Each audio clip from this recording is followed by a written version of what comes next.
Welcome to the Golf Improvement Podcast, episode 38. Welcome to the podcast for golf lovers and enthusiasts who are looking to take their games to new heights. Dedicated to custom club fitting, short game improvement, and effective practice to improve your golf game. This is the Golf Improvement Podcast with your host, Tony Wright. Hello, this is Tony Wright from Game Improvement Golf in Oak Ridge, Tennessee, with the Golf Improvement Podcast, dedicated to bringing you useful information on custom club fitting, short game improvement, and effective practice techniques to take your game to new heights. Well, if you notice that there seems to be a little step in my voice today, it's because, and some of you don't know this is coming, I got to do a terrific interview with David Orr, who is a well-known PGA Tour player putting coach and who also has developed a great new subscription website on putting improvement called Flat Stick Academy. So I'm not going to delay any in terms of getting into that. You're going to find a lot of things that you like and learn from this podcast. So here we go.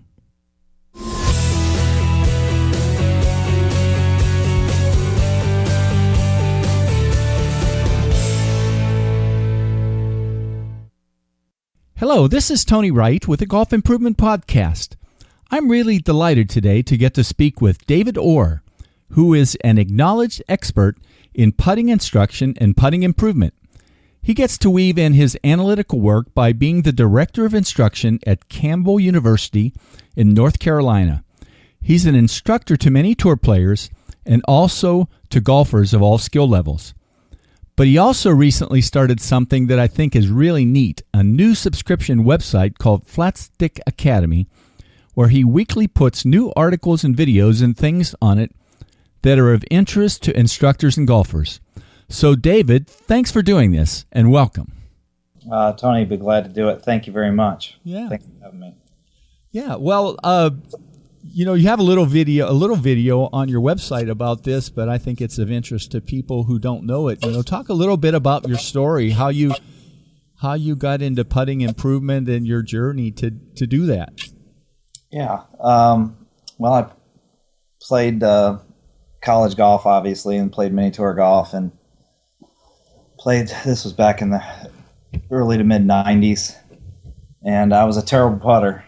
So I thought that if I worked on my golf swing hard enough, I could hit the ball closer and I wouldn't have to putt. So unfortunately, as I hit it closer, I got more frustrated because then I started to miss short putts and medium range putts. So, so I got into putting back about probably, I'd say 8 or 9 years ago. Billy McDonald from Henry Griffiths gave me a putter fitting system called Fit to Aim, and I believe it was with Chris Aoki and David Adell. Yeah. And I was really interested in putter design back then, and I noticed Adell's name on the putter, and I said, I want to talk to the guy that designs putters because I was interested how I could go to the pro shop, see 3 putters that were the same model. One might look open, one might look square, and the other one might look a little closed, or the line on the putter didn't look straight to me, so I wanted to get the answers to those questions. So I was hooked up with David Adell, and David Adell, we flew him up here to Campbell, and he did a presentation to our PGM program, and he brought his putter fitting system. And he said, why don't I leave the system with you so that you can do some testing with the kids? And so I was very blessed and fortunate to have David Adell do that, and we tested heads and hosels and lines and weight and all kinds of stuff, and it was really educational for my career to understand about putters. So learned so much during that, and then also got involved with Aimpoint with Mark Sweeney early on at the very beginning, and then also having a couple Sam Putt labs learning to classify putting strokes. And then recently, last 3 years, working with Dr. Rob Neal with the biomechanics 3D motion analysis of putting strokes with him. So it's been quite a journey. And then obviously working with some of the best players in the world. Being out there on tour is such a great educational opportunity. So, yeah, I just accidentally got into putting. I was a terrible putter. And I tell players all the time, why would you want to come to Bowie's Creek, North Carolina, to work with me on your putting when I was terrible? But I think I can relate to golfers because I've experienced poor putting. And I've become, through the right educational tools, I've become a better putter. I've become a better green reader. I've developed better touch on different greens, green speeds. I've had a lot of help along the way. Being around other top putting instructors, they've helped me out a lot. And I've become a good putter. So I think the average golfer, if they would stop thinking about putting as just straight back, straight through, or arc putting as if they had a choice, that there's way more to putting than just that. Yeah. Like I said, you had discussed in your email about the holistic approach to putting, and there is a holistic approach to putting. If you go on my website and you look at the putting template, you'll see a honeycomb-shaped thing with icons, and that's actually what's called a holon, Holon. Yeah. Oh, okay. Didn't realize that. Yeah. Yeah. So a holon basically means whole and a part. So the parts are part of the whole, and the whole is a part in itself. So basically the big picture in putting is you have to be able to be in a mental state to where you can perform, obviously. And that flow state is probably the optimal state. When you see guys that are in the zone or whatever, that's actually a flow state, FLOW. Yeah. And then you need to be skilled. You need to improve the 4 basic skills, which are reading greens, read, speed, aim, and line. So you have to be able to read greens. You need to be able to adapt your speed to today's stimp. You need to somewhat aim generally in the right direction. And the hardest skill is starting the ball on line consistently. And then how do I do that? Well, there are basically 6 stroke fundamentals that affect those skills. And then also the putter that you use may have an influence on your stroke. It may or may not. And then certain players generate speed in a certain way, some with their shoulders, some with their arms, some with their hands, some with a blend of those. And then some players have to block. They play open-faced or they play closed-faced. That's going to affect your skill. And then finally, people have a belief system, or what I call a movement strategy. So what are the concepts that people think of? Straight back, straight through, and arc putting are just concepts. So there's the 7 basic principles of the entire package of putting. So how do I improve my putting? I have to improve all of it because it's all integrated. They're not really that separate. They're separate, but they're also part of the whole. So I think if golfers in the future would understand that I need to improve every aspect of my putting to get better. And more importantly, I need to spend time practicing my putting and putting also on the golf course. I mean, you can be Houdini on the putting green and not a very good putter when you have a pencil and scorecard in hand. So that's basically my philosophy, if there is a philosophy, is that I think you need to improve putting as a whole. Yeah. Yeah, I was really interested, and it really stuck with me more when I looked at the movement strategies part and saw the way you've characterized different types of strokes, and I'll bet you may still find some more additional ones out there sometime too. Learning every day. I'm learning every day. Some people. Let's talk about belief systems. So our belief system is how we make sense of what's going on, and so.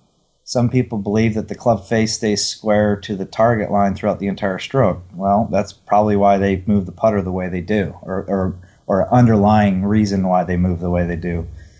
Some players believe that the back of the lead hand is the club face. Some people feel like the trail hand palm is the club face. So it has an influence on their movement patterns.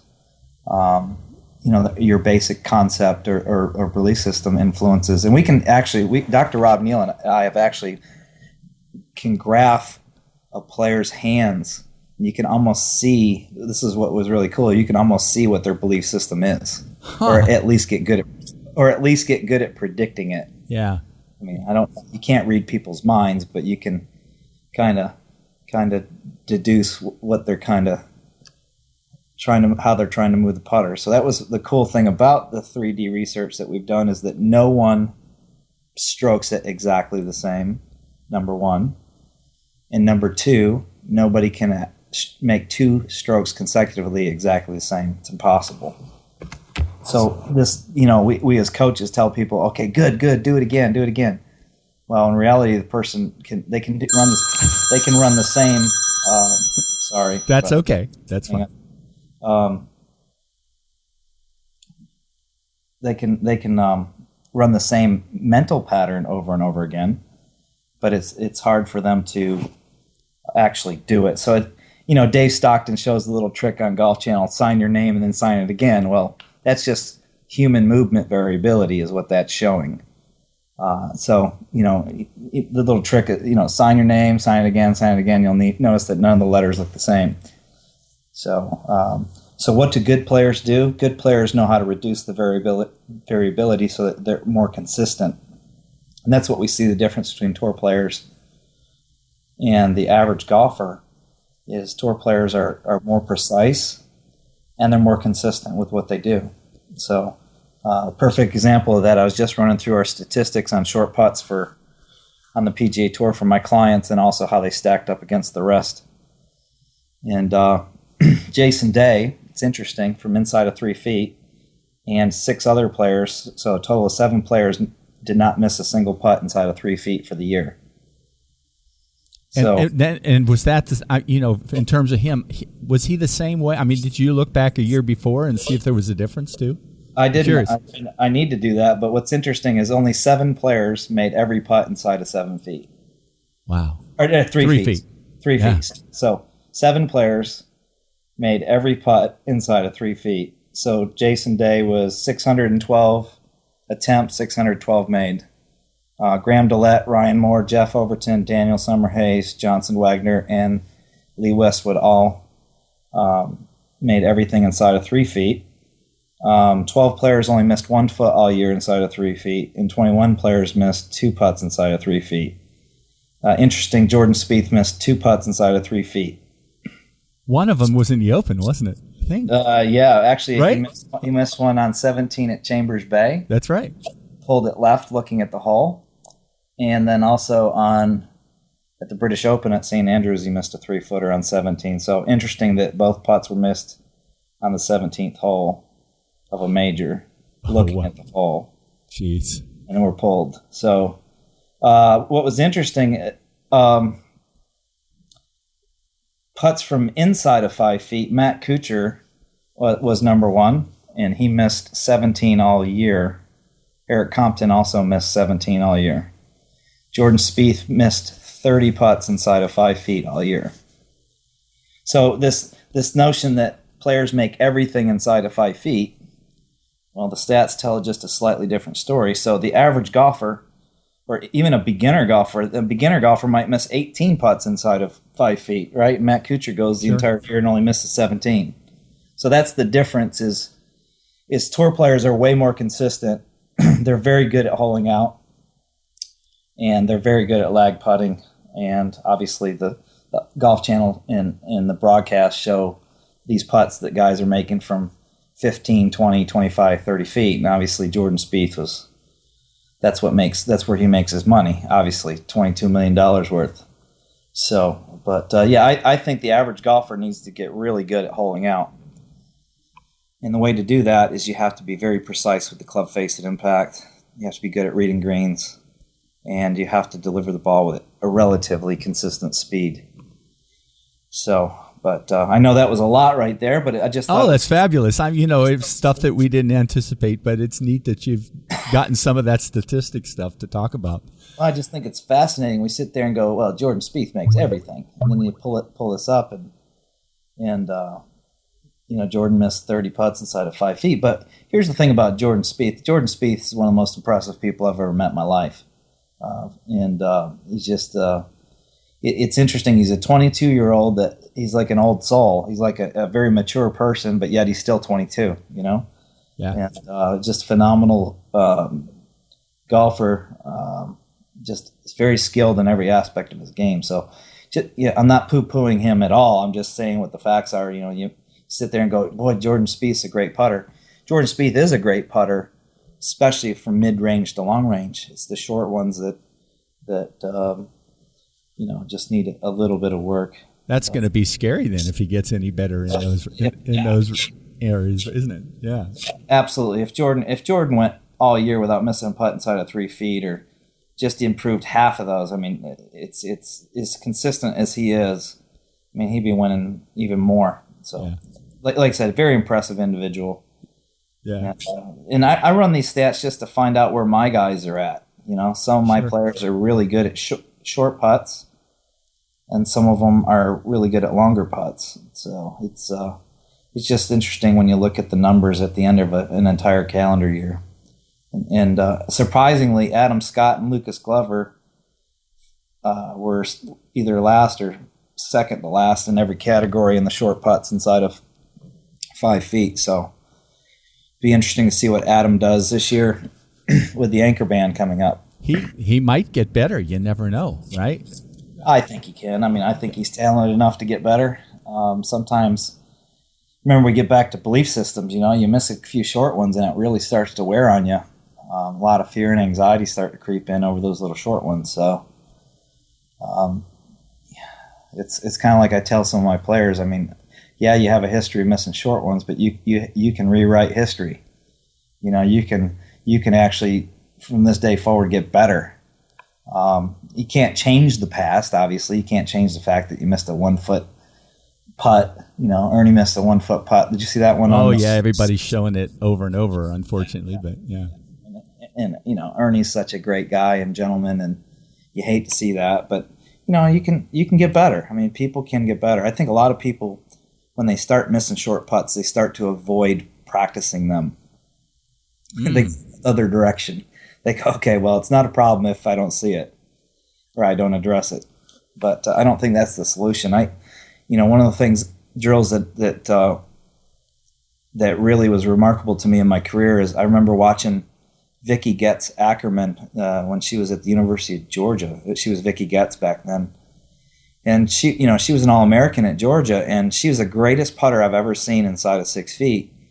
And to watch her practice, she would make 100, I think it was about 5 feet, 100 of those in a row before she would go home every day. And I think she did that, obviously, number one, just for discipline, but also to build confidence. If you know you've made 100 in a row before you go home, and you can sleep pretty good at night. And I just think that was very impressive, that type of discipline to practice like that. And she had to practice that because she was shorter than the rest of the girls. Yeah. So sometimes you have to be a good putter or a good chipper or pitcher or wedge player out of necessity. You see that with Luke Donald. I mean, Luke's such a great talent. He figured out a long time ago that, whether consciously or subconsciously, that he had to be really good with the short game. And, his coach, Pat Goss, and himself, and Luke, and his caddy, Johnny McLaren, I mean, they really practice short game a lot. And, so I think sometimes out of necessity. So if you're a long bomber of the driver and you figured out, well, I need to be a good wedge player because I'm going to hit a lot of wedges in, because I've made the golf course shorter with my length, and then I need to be good at holing out. And I think Bubba Watson figured that one out, and that's why I think he dominates at Augusta.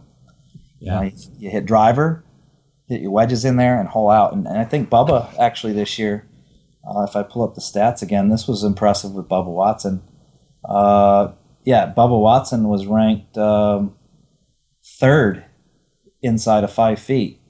Bubba only missed... he had less attempts, obviously, 766 attempts, 752 hole-outs. So he only missed 14, but he was 98% basically from inside of 5 feet. So that was really good. So Ricky Fowler, another one that was really good, 97.99%. he only missed 14 putts inside of 5 feet. So, Mark Brody's a good friend of mine. I have a lot of respect for him. He has the stats, strokes gained, and obviously his book, Every Shot Counts, is a book that every golfer should have. But short putts, it's not about strokes gained; it's about strokes lost. You miss a 2-footer and you've lost almost an entire stroke to the field. Yeah. You make something over 33 feet and you gain a stroke, right? So, short putting is not about strokes gained; it's about strokes lost to the field. And I think a lot of people don't practice short putts just because, well, it's simple or it's embarrassing if I miss one, and like I said, they start to avoid it. So I think short putting, people can get better at that. So back to belief system again, right? Back to belief system again. It's all integrated. That's why I say it's a holistic approach. Yeah, it's all integrated together. Well, we when I posed the questions, and maybe you've answered all of this part, but you are really passionate about talking about your concept about how putting should be taught. I mean, maybe this has been covered already by what you said, but is there anything else you want to add in terms of how you really believe putting needs to be taught in the future? Yeah, well, I think early in my coaching career, when somebody asked me for a putting lesson, the first topic of conversation is, what do you teach? Straight back or arc? And I would love, and Flat Stick Academy is that platform, Flat Stick TV with the channels and the articles and stuff. I would like to change that paradigm. When somebody comes to take a putting lesson, is, can you help me with my green reading? Can you help me with, can I get a better putter in my hand? Can you help me understand my stroke better? It's just sad. It's really sad that people think that putting is like you're at a buffet table and going, okay, arc putters over here and straight back over here. It's like you have a choice. Actually, you really don't. It's not like you have a choice. You're set up biomechanically to do something, and straight back, straight through is more of a logical concept than it is biomechanically sound, if that makes sense. So if you're trying to keep the face square to the target line, and by the way, there's different, I call them different classifications of straight back, straight through. Some people are referring to it as the face staying square. Some people are trying to make the club head, the center mass, move straight back, straight through. And some people are referring to the plane of the stroke, the shaft moving straight. Now, I would agree with that concept, that the shaft can move straight in a straight plane. But I can show you with 3D research that the club head moves three-dimensionally. Straight back, straight through is almost like a 2D concept. And pictures and video are 2D, whereas the technology I use, and I'm not talking about just the Sam Putt Lab because that measures the putter. I'm talking about what measures the body. It's to try to move the putter straight back, straight through requires a tremendous amount of manipulation, not just in the arms and in the shoulders, but also the body itself. So I know it's a simple concept logically in the mind, but it's very complex motion. And so, like I said, I think if the future of putting instruction is more about putting skills than it is stroke, and it's more about understanding the person's stroke rather than trying to teach them, this perfect model. Because you're trying to get them consistent. And right. If they're consistent and they get the face square and all those things, then that's it, right? So what's interesting is you've read some of my articles, and I'm getting ready to write an article on the neutral stroke pattern. So it's the golf coach's dream. It's the theoretical, zero face angle, zero path, neutral club shaft, blah blah blah. It's all neutral. Everything's neutral. And in theory, it should be the most effective stroke. Well, to not name any of my players, but I had one of my players zeroed out for quite a while, and he was ranked 207th in putting with this awesome looking and awesome supposedly performing stroke on the putting green. Golfers would actually, other players would watch him stroke and go, wow, man, what a putting stroke. How does he miss anything? Well, in practice, he didn't miss anything. And then you get out on the golf course and he'd miss a few. Because one thing about being neutral is sometimes if your setup's a little off or your ball location's a little off and you don't realize it, you've got a miss going one way, and then you try to compensate and you miss it going the other way. So that's why sometimes you see some of these guys that are great putters, they got some unorthodox looking moves, but they have learned to manage that stroke around the golf course. Yeah. Back in the day, Billy Mayfair was the perfect example of that. The guy was a great putter until he started to listen to the critics around him. The guy had a slight loop in his stroke, but he made everything. Well, not everything, but he just performed at a high level. Yeah. And then all of a sudden he tried to fix the stroke, and then all of a sudden the skill starts to wean away. So I guess, to answer your question, I mean, I want golfers to understand that putting's way more than just stroke. And once they start, and they're starting to do that, you're starting to see golfers take aim point classes, which I think are very important because green reading is the number one skill. I mean, if you misread the break direction, I don't care how good your stroke is. And even if you misread the break amount, this is where we start to see stroke compensations where people, they underread a right to lefter and they block it up the hill. Yeah, that's right. They underread a left to righter and they pull it and it goes in. I mean, the only mini tour event I ever won, I had a downhill left to right 3-footer to hole out and win, and I'm a right aimer. So how am I doing? I'm aiming to the right and don't realize it. So I pull it right into the center of the hole and I win a tournament. So, people's strokes, they compensate based on their reads.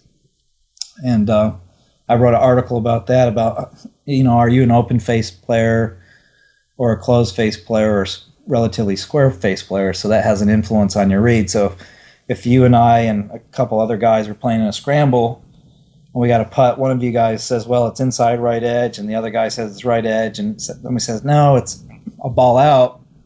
The fourth guy is clueless. That's right. He's like, well, so a lot of that has to do with your face angle and your ball speed at impact. So there actually is a smash factor in putting. And what somebody told me during one of my clinics when I talked about smash factor in putting, they said it's like a swear word. Why would you want to smash your putts? And I said, no, I don't mean it that way. I mean it that you have some strokes produce a higher ball speed off the face. Matter of fact, different inserts. Some friends of mine in the industry have done research, like Dr. Paul Harian and Phil Kenyon over in England. Different inserts on the putter produce a different ball speed versus club speed. So, smash factor is ball speed divided by club speed. So, you'll get a different, that when you change putters that, you got one with grooves and you got one with a polymer insert or whatever, versus a deep mill blade versus just a smooth face. So it produces different, not just sounds, but also response off the face. So, so everybody's different. That's the hard thing to wrap around. Everybody's like, well, give me the perfect stroke. Yeah. Yeah, the perfect stroke. And I'm like, even if you had the perfect stroke, you still have to read greens and you still have to adapt that perfect stroke to different stimp and textures, Bermuda versus bent, uphill, downhill, into the grain, down grain. So putting is it. I say this in one of my videos, putting being simple is one of the biggest lies in the history of the game. Yeah. If putting was so simple, and when we're talking about simplicity, wouldn't the majority of people be good at it? I mean, if it were simple, the majority would be good at it. And this, people are really, they're not good at it. They think they're good at it. It's interesting. I'll ask somebody here, give me a read. I always do that in my lessons here. Tell me which way this breaks and how much. And it's crazy how much they're off, usually on the break amount. Most good players can tell you which way.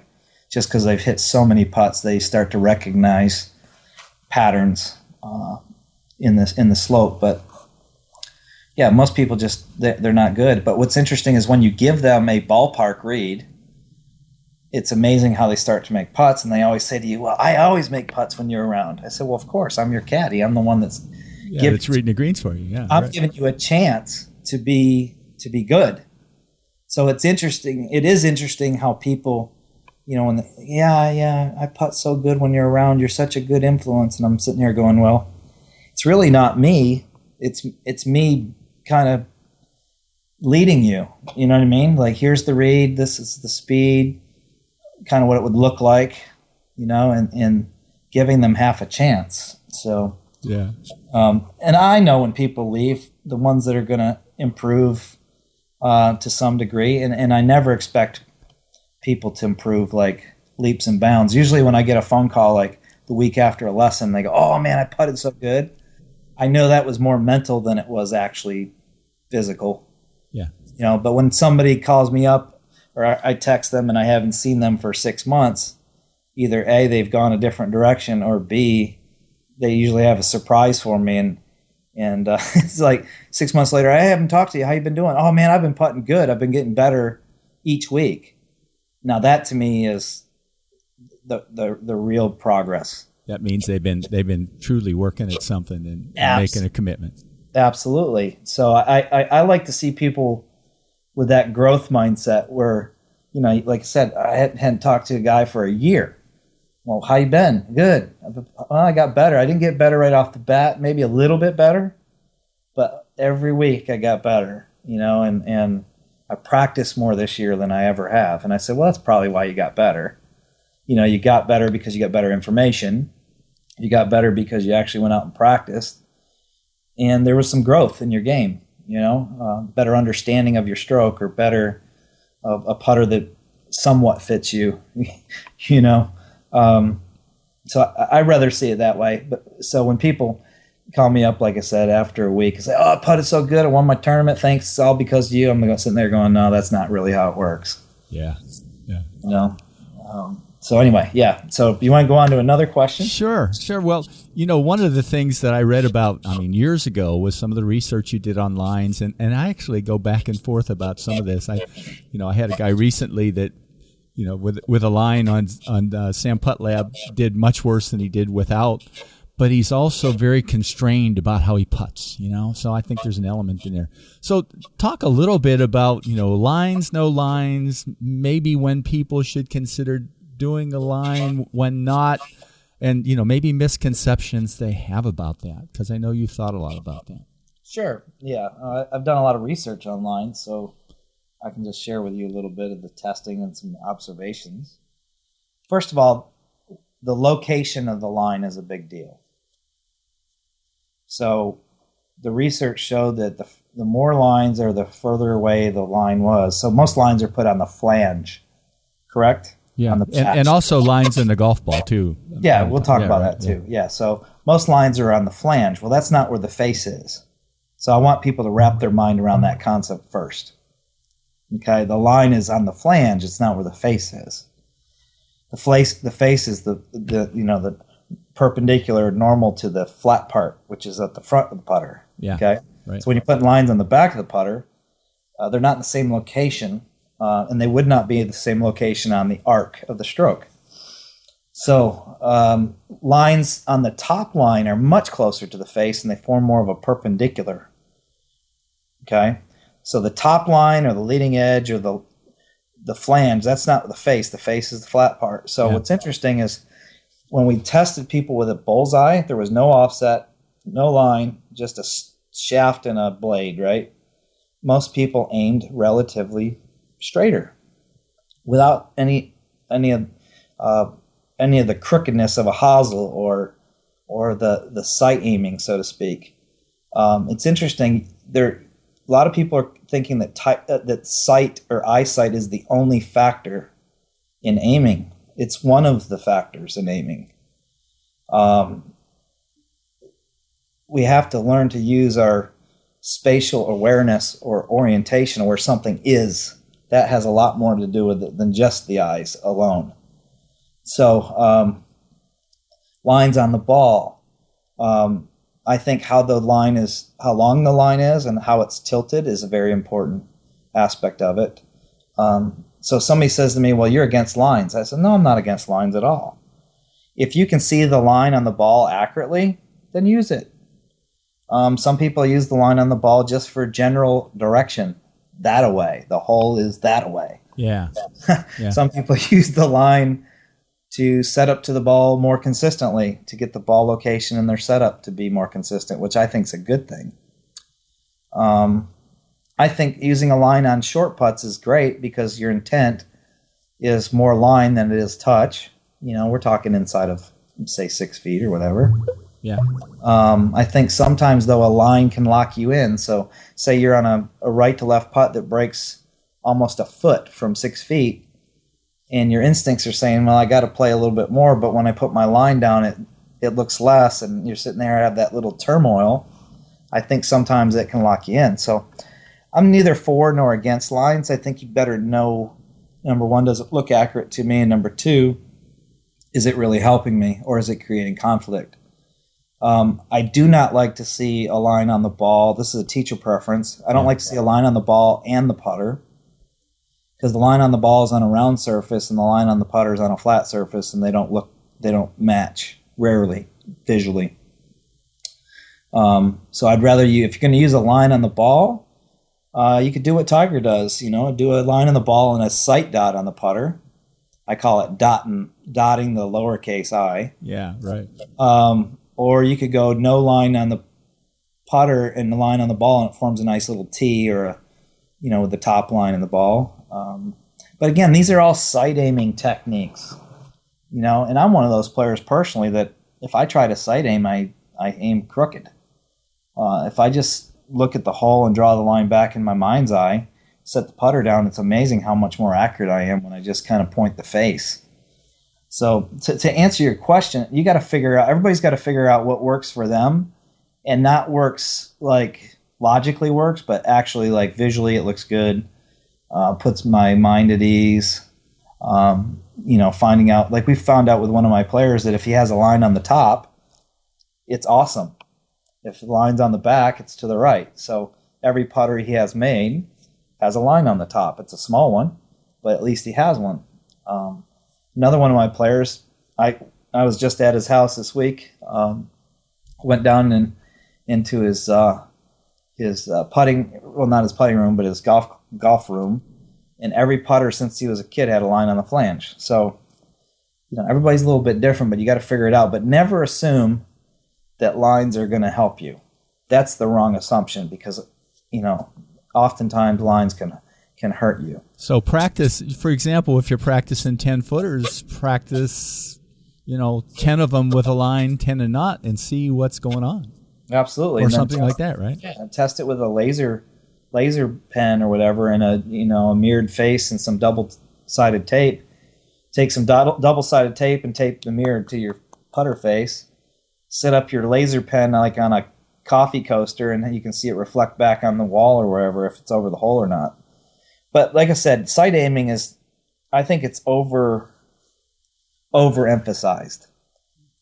I think it's okay if you can find putters that you can aim, and aim is important to you, then great.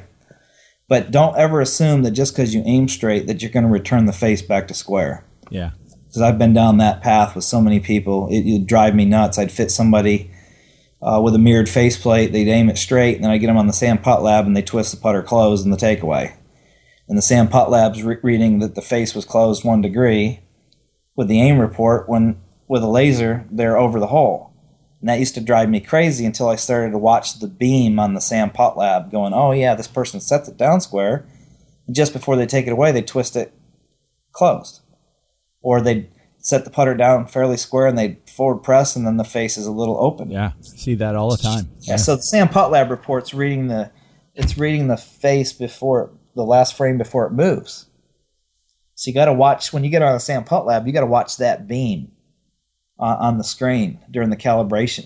Right after the calibration. Where they're taking the whatever 5-10 or whatever putts it is. You got to watch that beam, and so therefore, aim is not static. It's dynamic. People are moving. They're taking their grip. they're setting their feet, and that thing's moving. Maybe just a little bit, but to sit there when people send me a Sam Putt Lab report and say, yeah, I aim this way. Like, I don't know that they aim that way, but they might twist it that way, if that makes sense. I never thought about this before, too. That might be a neat addition to it if there was a way to record, the screen of the motion that they make right before they putt. Maybe there is, but I've never thought about it. Where you see the green and the blue, the red, that's and all a wonderful idea. And then also, I also look at those numbers. I look at the relative lie numbers if it's changing. Yeah. I also look at the shaft lean, and see if that's changing. And those numbers are usually they're changing. Oh, yeah. So I think people think that aim is like this perfectly still, rigid thing. I mean, I think when you're aiming a gun, if you're a sniper, you can get relatively still, but yeah. So I think aim is. I think it's important, but I think sometimes it's kind of sold that it's like too important. You know what I mean? I see a lot of players that don't aim it great, but they get the face relatively squared impact. And I see players that don't have much face change. Like one of my players can aim it pretty straight, and he returns it to where the face was at address. And I think for that player, that's important. Aim would be important, but not for a guy that aims right and then releases the toe and squares the face. Yeah, and that's what Tiger does, I think. Yeah, right. Yeah. So it might be that sometimes people aim just because they're afraid of pulling it. I know that that's one of the reasons why I tend to aim maybe like a half a degree to the right, is because I don't want to pull it. Yeah. And some golfers aim a little left because their face is open consistently, so they just keep aiming more and more left. So there's lots of reasons for that. So, but anyway, yeah, we've beaten that horse pretty good. No, but there was a lot of things covered there. Well, let's kind of go to the last question. We've been about 40 minutes at it. I think we've done real well. What I was hoping you would say at the end is a little bit about, what things you want to leave with golfers in terms of them improving, maybe things you've already talked about, but any other specific things you want to mention in terms of helping golfers to get better at their putting. Yeah, well, it's like, if you were let's just put together a nice little package for the consumer. All right, number one, go get signed up for an aim point green reading class, even if it's just the Express, just so that you have the basics. And I don't teach aim point anymore. I'm not an aim point instructor anymore, but I still believe in the product, and I still believe in the instructors, because I have a flat stick certified instructor program that I teach every year in November or December. Yeah. And almost every one of my attendees are aim point instructors.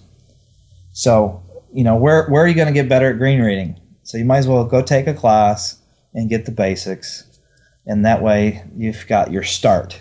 So I would do that, number one. So go get better at reading greens. Number two, go putt at the club and go putt down at the municipal golf course so that you get some different green speeds and different textures. And you'll see that your make percentages are different, on good greens versus bad greens. But it will improve your overall ability to recognize green speed and stimp, so to speak. And then also, golfers tend to practice where it's flat. They know instinctively to stay off the 2 and 3 and 4% slope because the putts are breaking more. So I think, I have my players on Mondays, it's an easy day. They can practice on relatively flat. Tuesday, they need to be on some average slope. And then Wednesday, it's steep. Thursday, back to average. And Friday, back to flat. So they're not always putting every day on a flat portion of the putting green. They get used to putts that break more and putts that break less. And then I would say the next thing is, I think everybody should at least get their stroke measured in some fashion, either on a Sam Putt Lab or a Quintic ball roll with like Dr. Paul's reference stuff, or some type of technology, because video It really depends on where you put the video. You know, if I were to track the ball, I want the ball on the video on the ground. If I were to track the hand path, I want the video on the hands. If I were to track the shoulder motion, I want it up on the shoulder. So video's 2D. That's the problem. I very rarely will use video to measure. I'll use video just to kind of get a quick look, like with my iPhone. Yeah. I use it, but even that's not accurate because you need to know what you're looking for. The human eye is just not accurate enough to figure out what's going on in a putting stroke. You can see just some general ideas. I mean, which way the putter's swinging, and then you can kind of deduce where the ball went, what the face is, but you can't actually see it, you know, to the naked eye. But they need some type of technology to measure their stroke and understand their stroke. And then this concept of there's no such thing as really, there is the concept of perfection, but it's really kind of unattainable based on the research we've done. That, I mean, great. So your stroke is relatively neutral. So people always ask me, well, what do you mean by neutral? Well, if it has a 0 on the report, it's pretty neutral.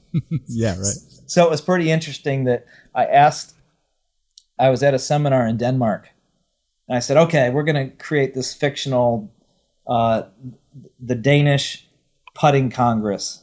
We need to vote on what a square club face was. I said, okay, we're going to start at 1 degree. Is 1 degree open or 1 degree closed? Is that square? And everybody's voted no. I said, well, what about 0.9? They said no. 0.8, no. 0.7, no. 0.6, no. 0.5, everybody raised their hand. So I said, oh, you're saying within a half a degree, you would call that square. And everybody in the room voted yes. So I thought that was pretty interesting. So a square club face, as voted by the Danish Putting Congress, everything, it has to be less than a half a degree. Then I started asking some of my clients back here in the States, and they all said about the same thing. I thought that was pretty interesting. So that's how precise. So how are you going to see a half a degree with the naked eye on your iPhone? No way. No way. Yeah. But what was interesting is when we asked about a neutral stroke, like the path or the swing direction, they all voted anything less than a degree. So what would be a 0 stroke would be something with the path of like 0.8, 0.7, 0.6 with the path, but the face has to be less than half a degree. And so that's kind of what we would call relatively neutral. So what would you want for that? You'd want to be relatively a good aimer. Okay? You'd want to be somebody that can return the face to less than a half degree. You'd want a very neutral-ish, and I mean ish, grip. Neutral arm positions, neutral setup, square shoulders, squarish stance. I mean, not perfectly, but relatively. And you'd have to be able to neutralize the motion of sway and thrust on both sides of the stroke. So that's, if you start to get to it, it's a very complex thing to try to get dead nut 0. It's very hard, you know, and get the shaft to return to 0. It's not forward leaning too much or backward leaning too much. So being neutral or being 0 takes a lot of work. And I think a lot of players that are close to 0, that's because they've spent a lot of time figuring out, you know, where's the putter the fastest? Well, it's the putter's the fastest just at impact. And, you know, where does it feel like the direction of the energy is the best? And where does the face feel the best? And where does the impact sound the best? And I think good players just kind of gravitate toward that. But to actually achieve it and to demand it, I mean, I've had players zeroed out and they didn't perform at all. So, but I think for the average golfer, I think getting back to the original question, let's get a little bit more skilled. Let's understand what their stroke is doing. Give them a putter, at least the length, lie, and loft are relatively fit them. It's kind of like I went in for a sport coat the other day. Yep. And I know I'm a 42 regular. And I go in and I try on a nice Peter Millar 42 regular, and it fits pretty good. Felt just a little big. And then I go down to another gentleman's store. I find it fit a 42 regular, and it fits me like a glove. You know what I mean? And so it's almost like the 42 regulars just feel a little bit different. One needed the sleeves done a little bit. The other one needed the armpits let out a little bit. Or, I mean, I think people get this concept like, oh, when I get fit for a putter, it's like the perfect putter for me. Like I got fit for a putter. Like, well, yeah, you got fit, relatively length, lie, loft, and you could go into head design and all that kind of stuff. But I mean, I've got several putters with the same exact specifications, but they look a little different. They feel a little different, even putters the same model. Like I've got a couple putters right now that are exactly the same supposedly, but one of the top lines is more rounded or crowned. And it just looks better to my eye. So just getting a better tool in their hand, I think, is important. And then figuring out how they generate speed. I got one player that forward presses it, and he takes it away with his hands and his forearms, and then his shoulders move. But once he understands how he moves the putter and how he generates speed, his speed control got better, and learning to do that sequence over and over and over again, relatively the same. And I always paint the picture of chocolate chip cookies. You know the recipe, but do the chocolate chips always line up in the same place? And he goes, no, but they're all in there, correct? Yeah. So I said, it's just all about making chocolate chip cookies. So they're not going to be perfect, but the ingredients are there, and that's what's important.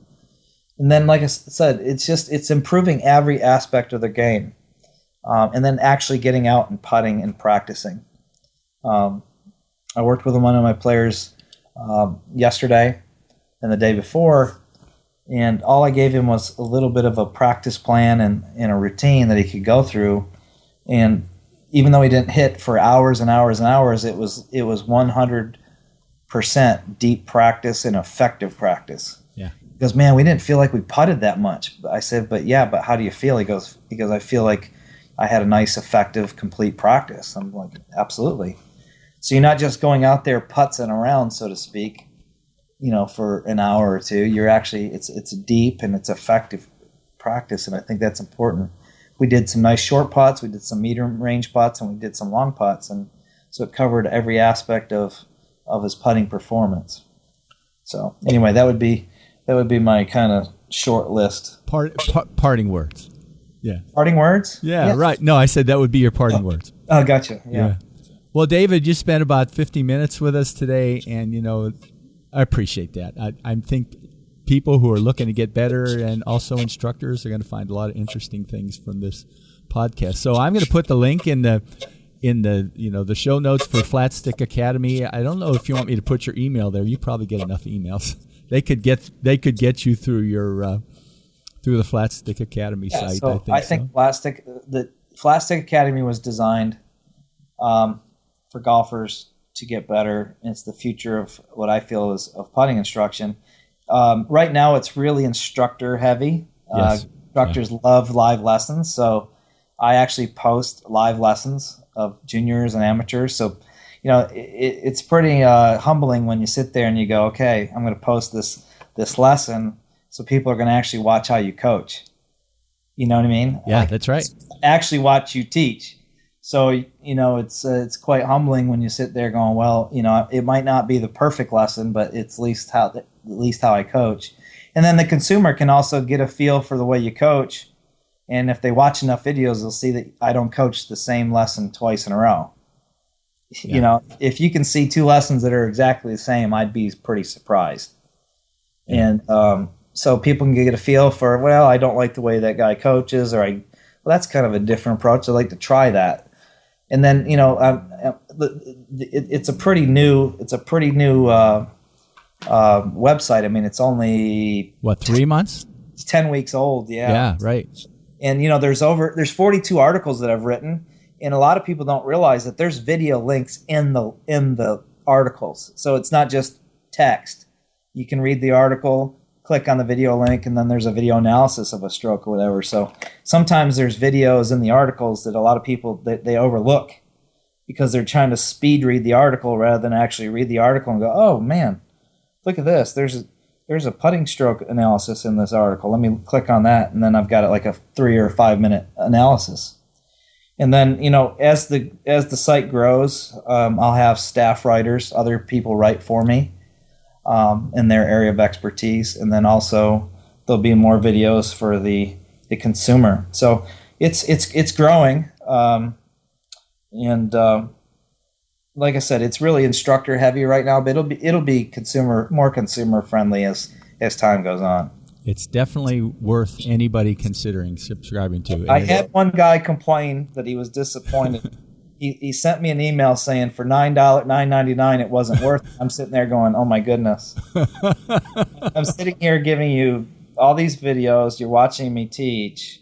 I'm writing articles about my experiences out on tour and all this kind of stuff. And for $9.99 it's not worth it. And I was like, okay, well, maybe his expectations were different than what I provided, and that's cool. I think, if you look at any book review thing, there's always somebody like that. So I think that's an indicator of the value rather than, I didn't take it to heart. I just said, well, maybe I got to do something a little bit different, not necessarily better, but different. And you're not going to make everybody happy. And that's another thing I've learned in coaching is I'm not for everybody. Yeah. I don't help every player that I've worked with. I've been fired by players, and I've fired players myself. So, which is a funny story. So, yeah, it's about relationships. I think if I were to leave the consumer with one last thing, information is great, and we have an internet now where we can go find a lot of information. But finding the right coach for the consumer is way more important sometimes. When you're talking about performance, you can have a coach that might not know everything, but he knows you, and that's huge. You know what I mean? And that's the great thing that I love about working with Sean Foley out on the tour is, maybe he's not for everybody, but I'll tell you what, that guy knows how to coach people, and that's one thing as coaches we have to remember. It's not about arguing who knows more, and it's not about who's proving who's right. At the end of the day, it's about how good is your relationship and your rapport with your students, and are they growing as players? Sometimes us coaches get way too much credit. I always feel a little embarrassed. I feel happy but embarrassed at the same time when my players perform well because, people send you text, congratulations, but you're sitting there going, you know what? You're a very small part of that performance. That player is out there, they're caddy, so on and so forth. They're the guys that are doing it. So I think sometimes coaches get too much credit, and they also sometimes receive too much criticism. And it's not about how much that coach knows; it's more about how that player performs.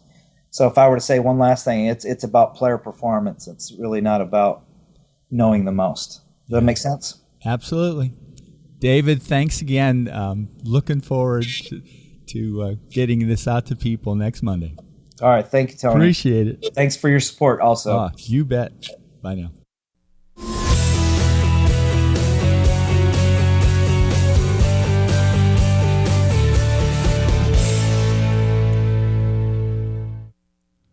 Well, David, thank you for that interview. Your passion for helping golfers to learn to putt better is very clear from the things that you said and discussed in this interview. Really appreciate that. I've put a link to the Flat Stick Academy website in the show notes. And if you wish to contact David through that site, you can do that. And again, I get nothing out of this, but $9.95 a month for access to a lot of great information. If you're looking to improve your putting, that's a pretty good investment in my view. I have learned quite a lot already from about 3 months of being on that site. Thanks again, David. Well, that's it for today. In 2 weeks, we will be talking with a good friend of mine and what I'm calling an anatomy of a successful club fitting with Alan Humphrey, who's with Custom Golf Biz in Monroe, Georgia. Alan recently talked with me about a very successful fitting he had, and I'm sure you'll like to hear how he accomplished this. See you in 2 weeks.